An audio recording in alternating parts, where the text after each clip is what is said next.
and have multiple combat deployments. And we deploy and have high stress events happen, right? Rolling outside the wire.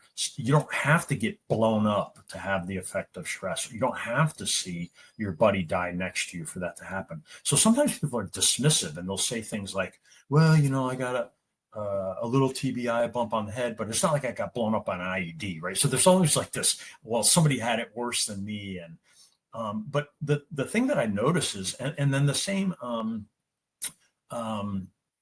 loyalty to your job and your mates, your buddies left and right of you, I think is such a parallel that I've seen and served with, which is I don't want to let my buddies down. I got a job to do. Yeah, it's hard. If it was easy, everybody would do it. That's why I'm doing it. I'm proud of a hard job I do.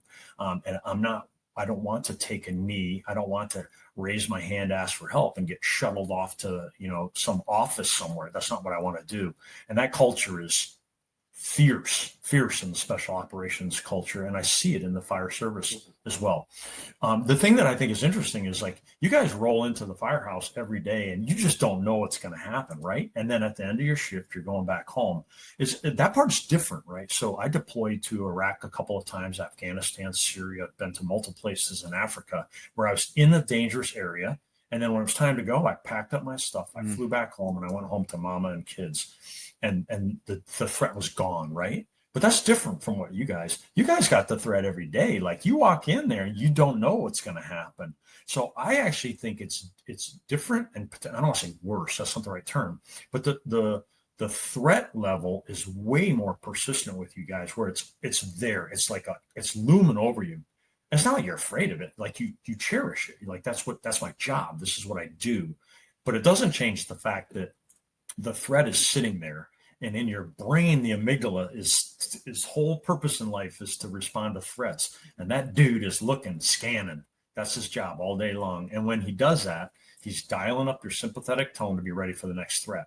That's how it is. That's how we evolved. That's how we were designed. Yeah. So I think, I don't know, I don't want to say this the wrong way, but I say give yourself credit. Like that is a tremendous occupational stressor to live under, and to expect that somehow it's not going to affect you, right? Like somehow you're Superman and that won't affect you. Some people are really good at managing that, and they have very good balanced and holistic lifestyles across all the areas.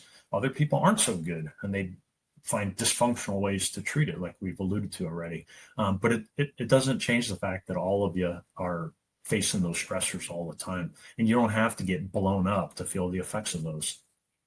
Yeah, we're submerged in our own battlefields, right? Like like you're saying, the soldiers, at least they know they're in a certain place. That's what their role is. Like, but like Paul, you and I, we had a bad call at a gas station down the street. We drive by that gas station 14 times a day, right? Yep. And so Doc, I truly appreciate you saying that, and I'm hoping that's resonating with our listeners. That hey, it's this is another reason why it's affecting us, is because we don't.